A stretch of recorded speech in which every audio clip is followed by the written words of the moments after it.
최소한 하루에 한 번 정도는 본인의 최대 심박수의 한 70 내지 80% 정도 되게 한 번 정도는 박동을 해주라는 거는 운동을 해주라는 거거든요. 제가 한 가지 대표적인 걸 딱 말씀을 드리면 계단 오르기입니다. 우리 몸에 잘 만들어진 혈액을 인체의 말단 세포까지 보내는 가장 강력한 그런 하나의 어떤 뭐랄까 방법이다, 운동법이다, 이렇게 제가 말씀을 드리고요. 예, 혈액을 잘 생성하려면 무엇보다 제일 중요한 거, 우리가 혈액을 만드는 공장이 어딥니까? 위잖아요.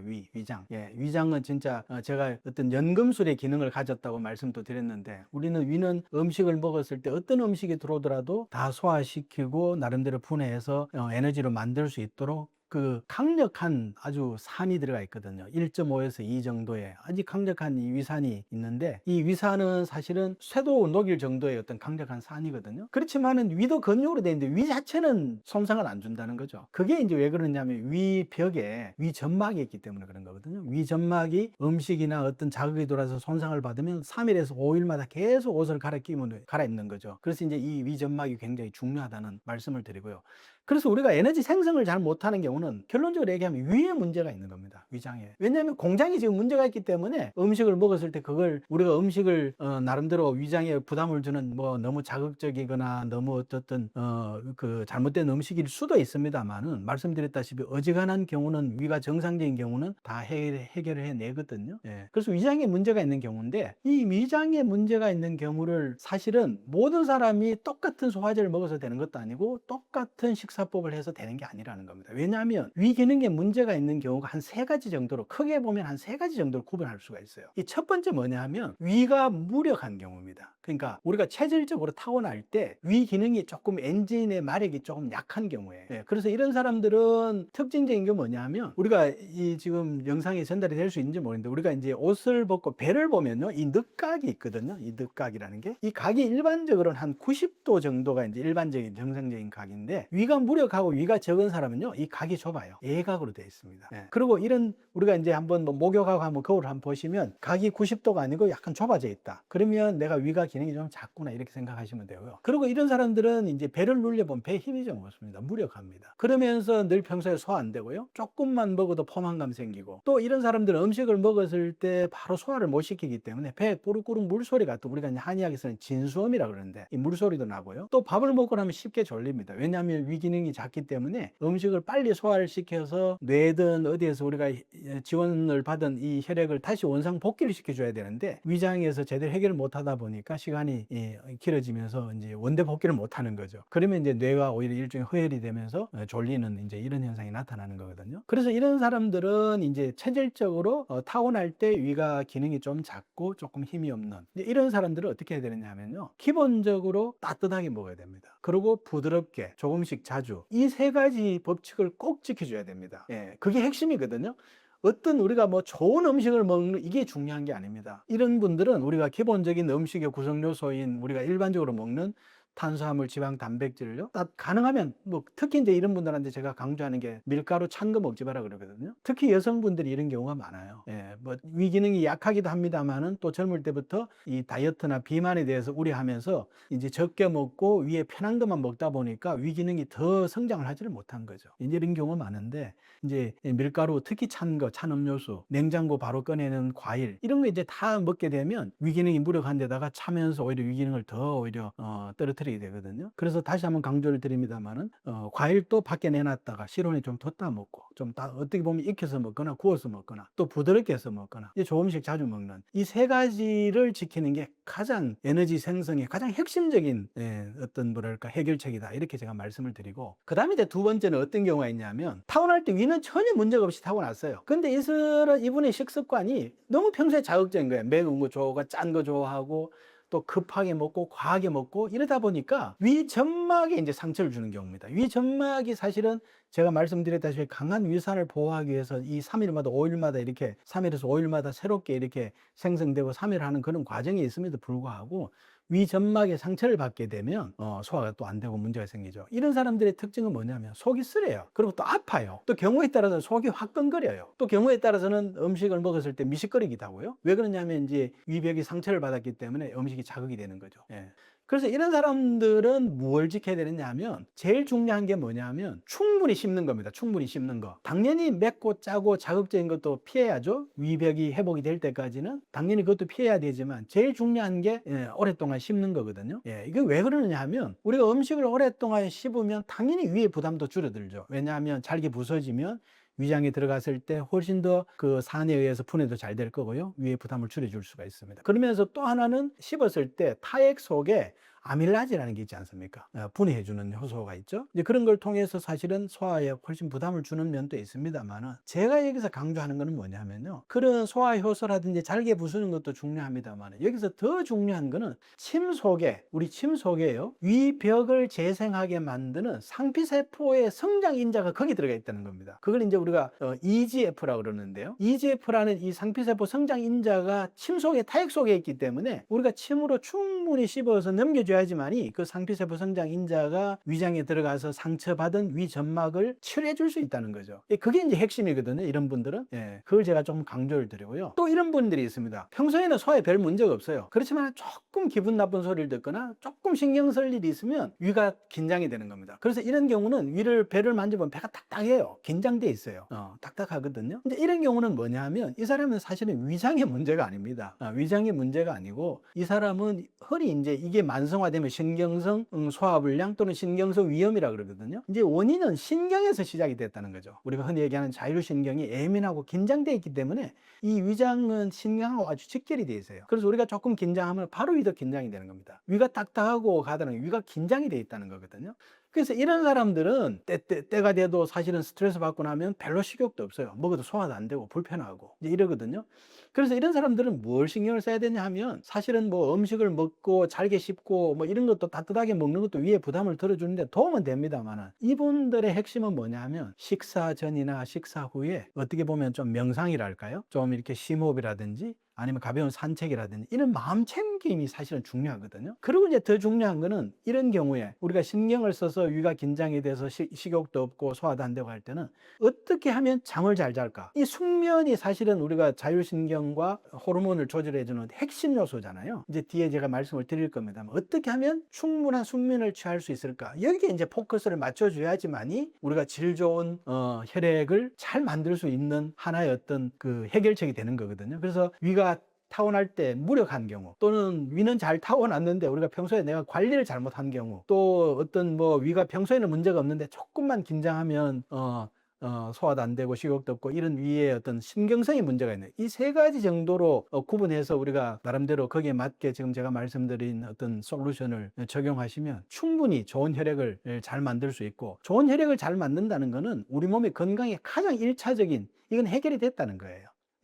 이제 그걸 제가 좀 강조를 드리겠습니다. 우리가 이제 이 위에서 어쨌든 그런 걸 문제점을 잘 해결하고 혈액을 잘 만들어진 혈액을 이 37조 세포에 잘 보내기 위해서는 어떻게 해야 되느냐? 사실은 그 보내는데 주 역할은 누가 하느냐? 심장이 하거든요. 심장이. 그다음에 심장만 하는 게 아니라 우리 몸에는 모세혈관까지 한 12km, 10km에서 한 12km 정도의 그 쉽게 말해 혈액이 지나가는 그 모세혈관까지 그런 유통망이 있습니다.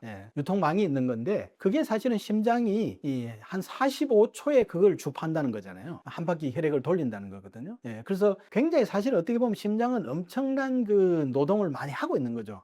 우리 몸에서 상당한 어떤 부담을 느끼고 있는 건데요. 일단은 이걸 이제 잘 보내기 위해서는 일단 심장 기능을 강화해야 됩니다. 심장 기능을 강화하는 거는요, 딴 게 아니고 운동이거든요. 이 사실은 우리가 혈액을 말초 세포까지 보내는데 가장 핵심은 운동이에요. 한마디로 얘기하면 운동입니다. 또 운동을 하게 되면 우리 몸의 근육이 수축이 되면서 혈액을 짜주게 되고요. 또 운동을 하게 되면 우리가 말초까지 이 혈액의 속도가 높아지면서 말초까지 보내주는 힘이 생기면서 모세혈관이 형성이 되고요. 이러기 때문에 사실 운동이 제일 중요하고요. 그래서 우리가 이제 평소에 기본적으로 갖춰야 될 거는 뭐냐? 저는 이 말씀을 드립니다. 하루에 우리가 사실은 직장 생활 하다 보면 하루 종일 책상에 앉아 있고요. 또 퇴근해서도 그냥 뭐 피곤하니까 집에 집에 가서 뭐 식사하고 좀 쉬었다가 이제 잠자리 드는 경우가 있는데, 최소한 하루에 한 번 정도는 본인의 최대 심박수의 한 70 내지 80% 정도 되게 한 번 정도는 박동을 해주라는 거는, 운동을 해주라는 거거든요. 우리가 이게 10분이 되든 15분이 되든 뭐 길면 좋겠지만요. 왜냐하면 그걸 통해서 우리가 말초혈관까지 제대로 한 번은 소통을 시켜주는 게 필요하다는 겁니다. 그래서 우리가 보통 최대 심박수의 한 70, 80% 정도는, 우리가 요즘 뭐 이 웨어러블 디바이스 같은 거, 요즘 뭐 스마트워치 같은 것도 많이 치잖아요. 보면 심장의 박동이 한 120 내지 130회 정도를 뛰게 해주면 그게 한 번 정도의 우리 최대 심박수의 한 70, 80% 정도는 도달되는 그런 박동력이라고 할 수가 있거든요. 이제 이걸 통해서 강하게 한번 펌프질을 해줌으로 해서 우리 몸을 한번 전체적으로 순환시키적으로 쓸 수가 있다. 그래서 그 방법에는 여러 가지가 있습니다만은, 제가 한 가지 대표적인 걸 딱 말씀을 드리면 계단 오르기입니다. 약간 숨이 찰 정도로 계단을 오르면 지금 충분히 제가 말씀드린 심박수까지 끌어올릴 수가 있고요. 이 계단 오르기는 운동을 통해서, 특히 근육이 우리가 70%가 엉덩이 허벅지에 있는데, 이 70, 80%의 근육을 가장 강하게 자극을 줄 수 있는 게 계단 오르기고요. 또 말씀을 드립니다만, 하루 종일 우리가 모니터를 보든 사무실에서 머리를 쓰잖아요. 에너지가 다 머리 위로 올라와 있죠. 우리 교감신경이 항진되면서 에너지가 다 상기되어 있거든요. 이걸 퇴근할 때든 끌어내리는 가장 좀 움직이는 명상이라고 제가 말씀을 드렸죠. 그래서 출퇴근길에 어쨌든 계단 오르기를 해서 우리가 숨이 찰 정도로 한 번 정도는 이걸 꼭 해주시라. 이게 우리 몸에 잘 만들어진 혈액을 인체에 말단 세포까지 보내는 가장 강력한 그런 하나의 어떤 방법이다, 운동법이다, 이렇게 제가 말씀을 드리고요. 이제 두 번째는, 운동도 중요합니다만은, 두 번째는 뭐냐 하면, 우리가 운동을 열심히 해도 체지방을 줄일 수는 있습니다. 하지만 사실은 너무 많이 먹는, 이 평소에 자기가 소모되는 사용하는 에너지보다 더 많이 먹는 경우, 이거는 남는 건 다 당이 지방으로 갈 수밖에 없거든요. 그러니까 지방이 몸에 이게 과잉된다는 거는, 제가 에너지 가는 길에다가 강물에 이끼가 낀 그런 표현을 썼잖아요. 정확한 표현이거든요. 갈 수가 없습니다. 그리고 정체되면서 썩을 수밖에 없고요, 염증이 생길 수밖에 없는 겁니다. 그래서 어쨌든 과식을 줄여야 되는데, 이 과식을 줄이는 방법이 한 두 가지가 있어요. 이 뭐냐 하면, 평소에 식습관입니다. 그러니까 평소에 많이 먹는 습관을 가지고 있는 거예요. 그러니까 위가 이미 커져 있다는 겁니다.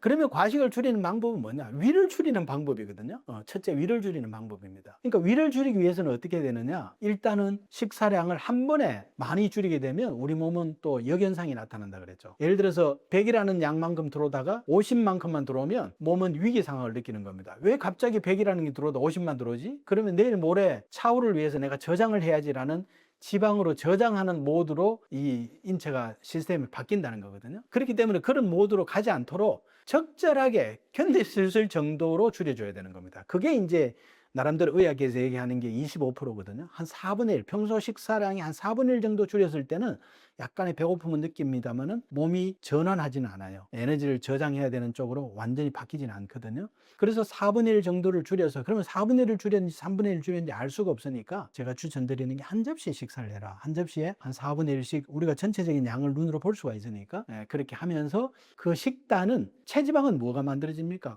탄수화물은 제가 현금이라고 그랬잖아요. 평소에 현금이 많이 들어오면 당연히 그 현금은 적금으로 저장을 하는 겁니다. 지방으로 저장이 되는 거예요. 그러려면 4분의 1의 식사량도 줄이지만 그 4분의 3의 식사는 가능하면 단백질과 채소 위주로 먹어라.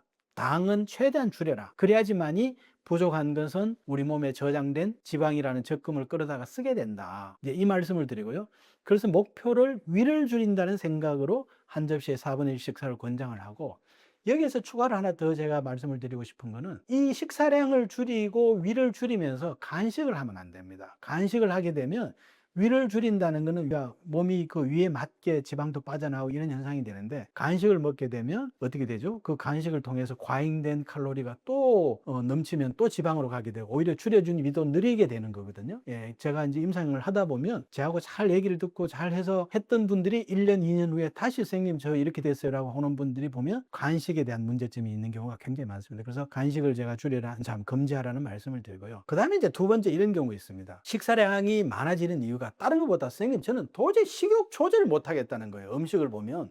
또 어떨 때는 먹어야 될 때는 별로 생각이 없기도 하고, 또 먹지 말아야 될 때는 도저히 이걸 컨트롤할 수 없는 이제 이런 문제가 생겼다는 거거든요. 그러면 이 사람의 문제점은 뭐냐 하면요, 일종의 위장에도 위도 커져, 과식을 했기 때문에 커져 있을 수도 있습니다만, 그 이전에 식욕이라는 이 호르몬을 조절해야 되는 거거든요. 예. 그래서 이런 분들, 제가 이제 대부분 비만한 환자분들 중에도 사실은 이것만 조절해도 몸이 완전히 바뀌는 경우가 굉장히 많이 보거든요. 뭐냐 하면 저녁에 잠을 11시 이전에 자라는 겁니다. 그래서 환자분들이 그래요. 아, 선생님, 저 살 빼러 왔는데 뭐 잠을 11시 전에 자라는 얘기를 왜 그걸 그렇게 강조를 하느냐라고 얘기를 하는데, 이 비만한 사람은요, 밤 11시 이전에 취침을 하지 않으면 아무리 살을 뺐더라도 절대 유지하기가 어렵습니다. 왜냐? 이게 11시라는 이 포인트가 우리 몸의 식욕을 컨트롤하는 하나의 터닝 포인트거든요. 제가 말씀을 여러 차례 드렸죠. 우리가 수면이, 우리 인체는요, 밤 10시부터 5시까지 수면의 골든타임으로 이미 정해져가 있고 10시에 자야 되지만 11시,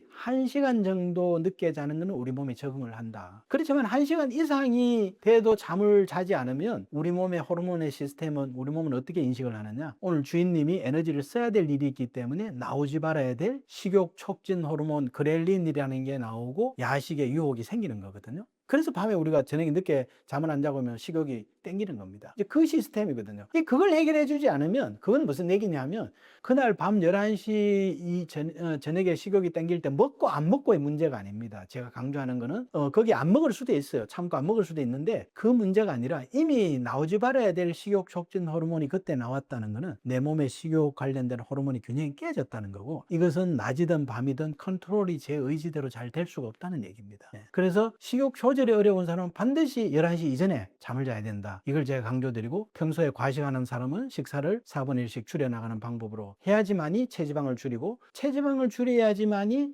잘 만들어진 혈액이 그 길을, 에너지가 가는 길을 따라서 인체 우리 각 세포에 잘 공급해 줄 수 있다. 이제 이렇게 제가 말씀을 드리겠습니다.